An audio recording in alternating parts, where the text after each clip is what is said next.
네, 안녕하세요. 친절한 성 기자입니다. 눈이 왔어요. 그래서 오늘은 빨간 모자를 써봤습니다. 바이러스가 주춤해질 기미가 보이지를 않고 있어요. 피해가 불가피한 거는 이제 명확한 것 같아요. 금융시장 자체는 반등을 조금씩 기회가 있을 때마다 하는 그런 국면이거든요. 이제는 중국 내의 확진자 수가 줄어들기만 하면 본격적인 반등이 나올 수도 있을 것 같아요. 코로나 바이러스 이후에 담아볼 수 있는 꼭 놓치지 말아야 될 종목들을 한번 알아보도록 하겠습니다.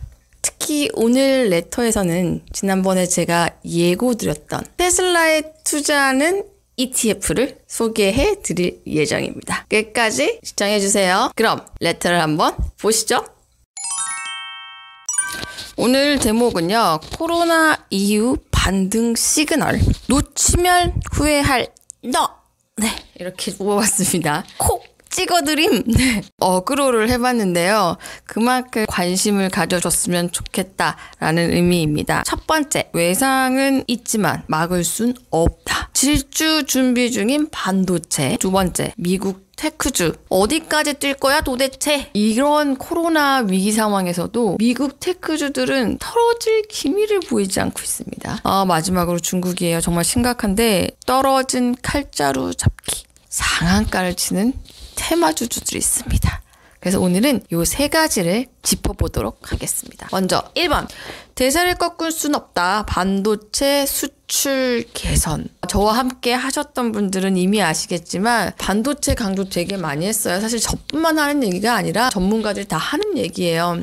작년에 우리나라 반도체 수출이 안 좋았기 때문에 올해는 좋아질 거다. 그런데 그게 언제? 바로 2월 달에 이렇게 얘기를 했었어요. 왜냐? 그래프를 한번 볼게요. 2019년 10월 달을 기준으로 봤을 때 2018년보다 우리나라의 반도체 수출이 무려 30%나 줄었어요. 그러니까 우리나라가 원래는 반도체가 산업의 중심이고 반도체를 먹고 사는 나라인데 작년 반도체가 마이너스 30%를 기록하는 그런 달들이 연속으로 나왔단 말이에요.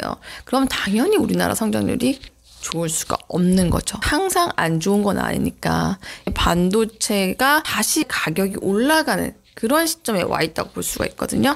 그러니까 올해 1월 달의 데이터를 보면 마이너스 3%였어요. 작년 10월에는 마이너스 30%였는데 올해 1월에는 마이너스 3%밖에 안 됐다라는 거예요. 점점점 마이너스 폭이 줄어든 거죠.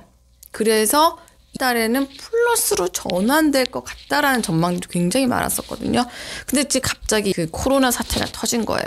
2월 달에 반등이 예상된다라고 했었던 증권사들도 지켜봐야겠다. 반도체 수출이 플러스로 전환되는 거는 조금 더 시간이 걸릴 수도 있겠다라는 이런 분석들을 보이고 있습니다. 중요한 게 뭐냐면요. 그렇다고 해가지고 작년에 마이너스 30%씩 급감했던 것처럼 다시 그런 역성장하는 상황으로 갈 것인가? 그건 또 아니라는 거죠. 당연히 피해가 있을 수밖에 없어요. 왜냐하면 반도체 공장이 문을 닫으니까. 중국에 지금 공장이 돌아가지가 않잖아요. 근데 이건 반도체뿐만 아니라 전 산업에서 다 비슷한 상황이란 말이에요. 그런데 이게 지나고 나면 결국에는 어때요? 반도체 업황이 개선되는 방향으로 간다. 이렇게 반도체 업황이 개선될 때 어디에 투자를 해야 할 것인가? 반도체 ETF 가장 먼저 떠올릴 수가 있어요. 반도체 업황이 개선되니까 당연히 반도체 ETF도 수익률이 증가되겠죠. 근데 대표적인 게 삼성자산운용의 코덱스 반도체 ETF가 있어요. 근데 이 반도체 ETF가 투자하는 종목들을 살펴보면 가장 보유 비중이 높은 게 SK 하이닉스예요. 20.34%로 비중이 가장 높고요. 그 다음으로 원익 IPS 7.48%. 차이가 꽤 많이 나죠. 그리고 젠백스가 6.91%, 고영 6.64%, DB 하이텍이 6.59% 정도로 이렇게 돼 있어요. 흔히 반도체 기업이라고 하면 SK 하이닉스, 삼성전자를 떠올리잖아요. 실질적으로 반도체 ETF의 종목을 하나하나 따져보면 그 속에 6% 이상 비중을 차지하는 주요 종목으로 삼성전자가 포함이 되지 않는다는 거예요. 설마 이거 모르신 분들 없죠? 사실 모르셔도 괜찮아요. 대부분 사람들이 삼성전자 이꼴 반도체라고 생각을 하고 있기 때문에. 그런데 삼성전자는요, 반도체 매출이 가장 크기는 하지만 4개 부분으로 구성이 돼 있어요. 1번이 반도체, 2번이 디스플레이, 3번이 CE예요. CE는 가전제품들이에요. 이번에 이사를 하면서 75인치 삼성전자 디스플레이 샀잖아요. 제가 산 게 QLED거든요. 근데 이 QLED 같은 경우에는 매출이 점점 급증을 하고 있어요. 디스플레이가 작년부터 적자였는데 이 적자의 원인이 뭐냐? LED가 적자예요. IM은 핸드폰이라고 할 수가 있습니다. 4개 부분 중에서 삼성전자의 영업이익을 끌어올릴 부분은 반도체라고 할 수가 있는 거죠. 구체적으로 한번 볼게요. 삼성전자 같은 경우에는 2018년도에 영업이익이 58.8조 원으로 피크를 쳤어요. 그런데 2019년 작년이죠. 작년의 매출이 거의 50% 이상 폭락을 했거든요. 작년 영업이익이 27.7조 원이에요. 이런 거 우리가 떡락이라고 하죠. 와, 그러면서 주가도 완전 바닥을 쳤고요.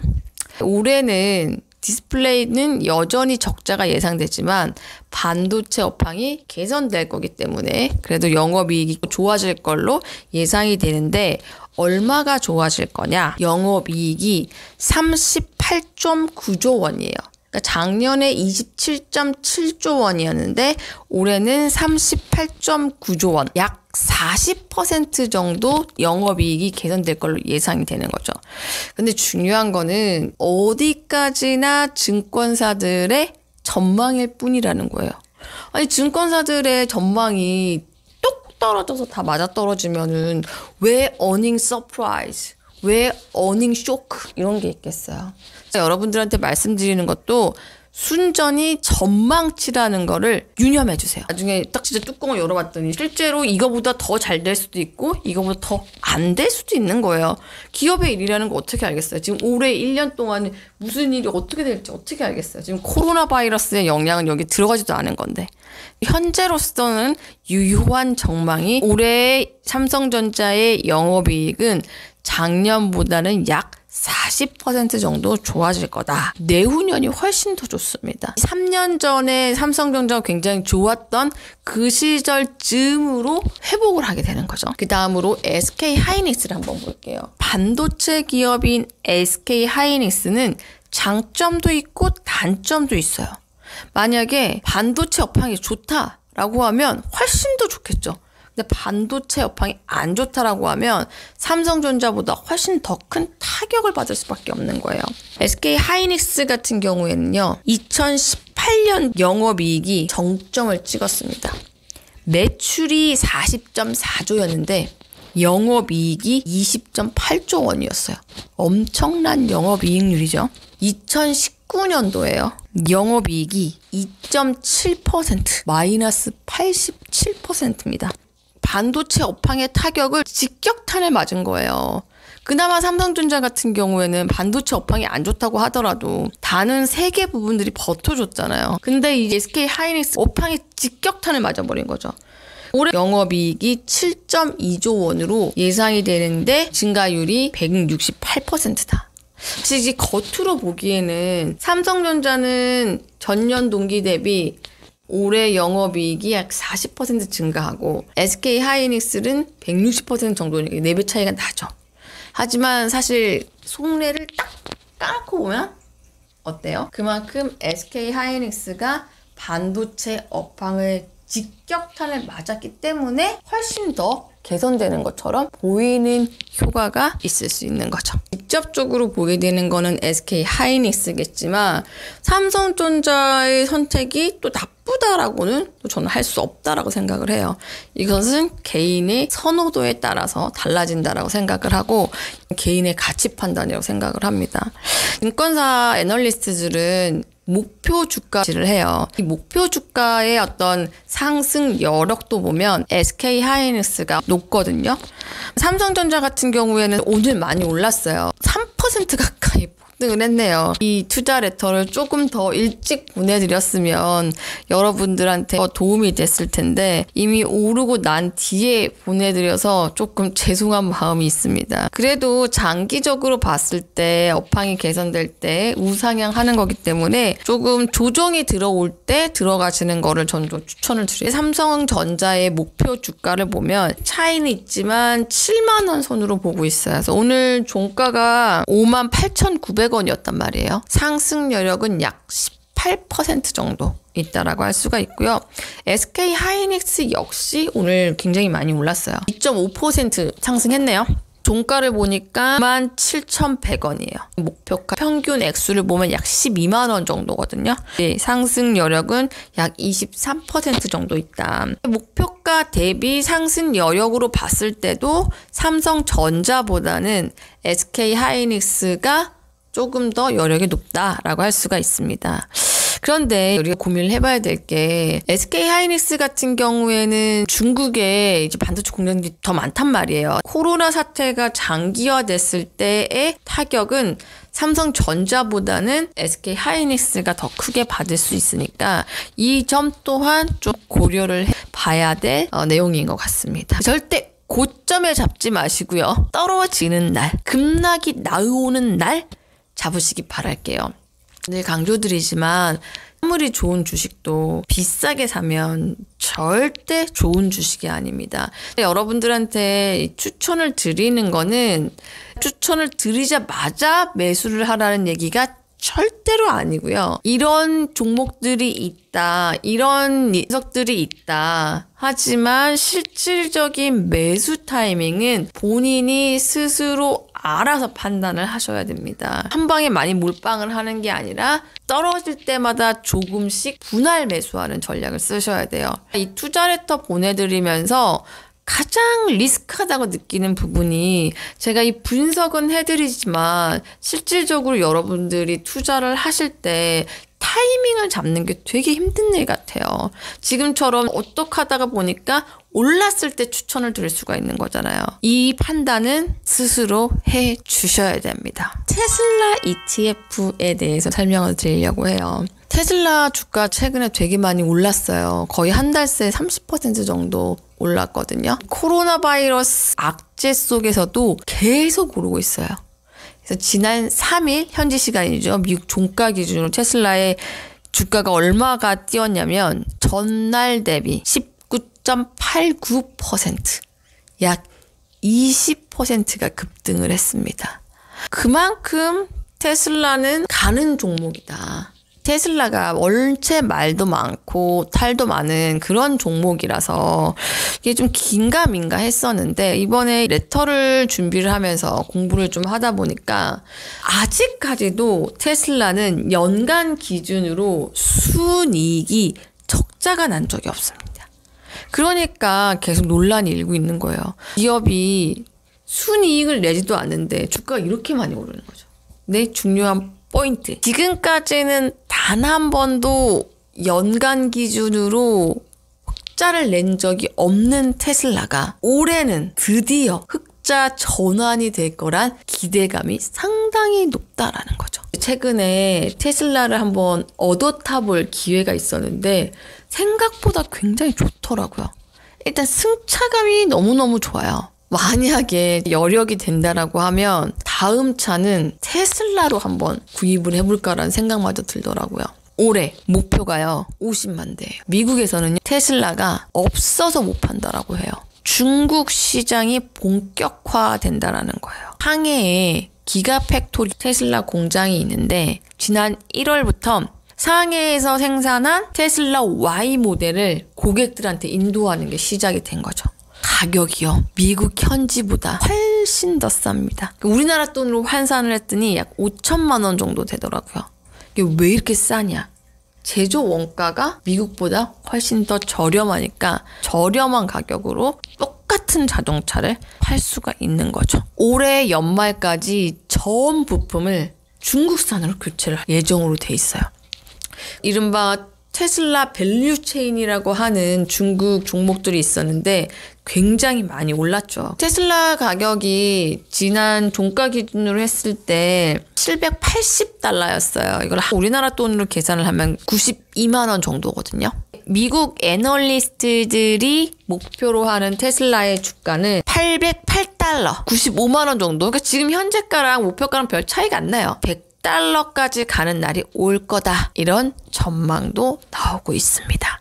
이 테슬라 종목 하나가 지금 90만 원에 넘어간다라는 거예요. 테슬라 종목 2개 사면 180만 원, 3개 사면 어때요? 270만 원. 굉장히 부담스럽죠. 물론 구글 같은 애들도 있어요. 150만 원짜리 종목도. 네, 이렇게 하나만 딱 사기에 부담스러울 때 우리가 즐겨하는 게 있죠. ETF. 그래서 테슬라에 투자하는, 테슬라를 품고 있는 태품 ETF를 한번 뽑아봤습니다. 첫 번째 티커명이 APKQ라고 할 수가 있고요. 이 ETF 기본적으로 자율주행 기술들, 로봇 기술들, 이런 기업들에 투자를 하는 ETF라고 할 수가 있어요. 근데 테슬라의 비중이 3.63%. 소개해드리는 ETF 중에서는 큰 차이가 없다라고 할 수도 있는데 이게 많은 편이에요. 테슬라 주가가 오를 때 이 ETF도 당연히 오르겠죠. 테슬라가 지난 3일 종가 기준으로 약 20%가 올랐는데 4% 이상 올랐어요. 테슬라 다음으로 비중이 높은 데가 스트라티스. 이 스트라티스 같은 경우에는 3D 프린팅 기업이라고 해요. 두 번째 추천드리는 테슬라 ETF는요. ARKK예요. 이 ARK는 자산운용사 이름이에요. ARK 이노베이션 ETF. ETF 이름 자체가 혁신이에요. 테슬라의 비중이 11.4%. 두 번째로 많은 종목이 뭐냐? 스퀘어예요. 전자결제 같은 거를 해주는 그런 업체더라고요. 세 번째는 글로벌 유전자 분석 1위 기업 일루민이에요. 마지막으로 클린 에너지에 투자하는 ETF예요. 티커명이 QCLN인데요. 지난번 레터에 환경에 관련된 ETF를 소개해 드렸었어요. 그때 이 ETF도 간단하게 언급이 됐었거든요. 클린 에너지에 투자하는 ETF니까 전기차도 클린 에너지의 테마에 포함이 되는 거죠. 테슬라의 비중이 상당히 높습니다. 제일 높은데 13.71%. 반도체 쪽이 굉장히 많다라는 거예요. 브룩필드 리뉴어, 이 기업도 포함이 되어 있습니다. 신재생 에너지 기업이에요. 그동안에 테슬라가 너무 비싸서 투자를 못 하셨던 분들 같은 경우에는 이 세 가지 ETF 중에서 마음에 드시는 걸로, 본인이 판단을 했을 때 괜찮은 걸로 투자를 하시면 되겠고요. 최근에 되게 많이 올랐잖아요. 조금이라도 조정이 있을 때 들어가셔서 물리는 일이 없도록 주의를 해주세요. 마지막으로 중국 쪽을 한번 짚어볼 텐데요. 구정 연휴가 끝나고 난 이후에 오픈을 하자마자 개장 초반에는 9%씩 빠졌었잖아요. 7.7%로 장을 마감을 했는데 오늘 살짝 반등이 나오긴 했어요. 전날 원체 많이 빠졌으니까. 중국 같은 경우에는 첫 번째 투자 레터에서 미중 무역 1차 합의로 수혜를 볼 것 같은 원탑으로 중국을 뽑았었어요. 중국 ETF들을 이제 소개를 해드렸는데 주의를 하셔야 될 게 우리가 예상치 못한 일이 발발을 했잖아요. 그때 투자를 하셨던 분들은 수익률이 이렇게 올라갔다가 뚝 떨어졌을 거예요. 이런 상황들이 발생을 할 때마다 되게 좀 난감한데 대응이 잘하셔야 돼요. 중국 역시 대세는 우상향을 할 걸로 예상이 되지만 사스 때도 그렇고 메르스 때도 그렇고 이런 전염병이 한번 돌면 그 분기는 GDP 성장률이 떨어질 수밖에 없어요. 골드만삭스가 중국 GDP 성장률이 0.4%포인트 떨어진다고 전망을 했는데 지금 같은 상황에서는 더 심각한 영향을 받을 수도 있는 거거든요. 중국 ETF 투자를 하셨던 분들은 결정하셔야 돼요. 내가 장기 투자자다. 어차피 우상향 할 거니까 손실이 나더라도 조금씩 분할 매수를 하면서 갈 것이다. 라고 판단을 하실 수가 있어요. 첫 번째 레터를 보고 중국 투자하셨던 분들에 대한 대응 전략을 말씀드렸어요. 안 좋은 시장에서도 갈 수 있는 종목들이 있습니다. 중국의 마스크 회사 같은 경우에는요. 상한가를 쳤는데요. 우리가 투자할 수 있는 마스크 회사 같은 경우에 해왕 바이오엔, 오미 의료 이런 것들은 상한가를 쳤습니다. 근데 이 테마주의 특징이 뭔가요? 단기로 올랐다가 어때요? 훅 떨어지거든요. 이 테마주 역시 초단기로 잠깐 투자하는 용도에나 적합한 거지 장기로 가져가는 그런 투자는 절대 아닙니다. 다음번에는 장기적으로 담아갈 수 있는 중국 주식들 꼽아보려고 합니다. 오늘도 이렇게 코로나 리스크 이후에 반등하면 우리가 줍줍 할 수 있는 그런 섹터와 종목들에 대해서 한번 알아봤는데요. 오늘 레터에 대한 설명을 마치고요. 구독을 안 하신 분들이 계시다라고 하면 댓글 남겨주시고요.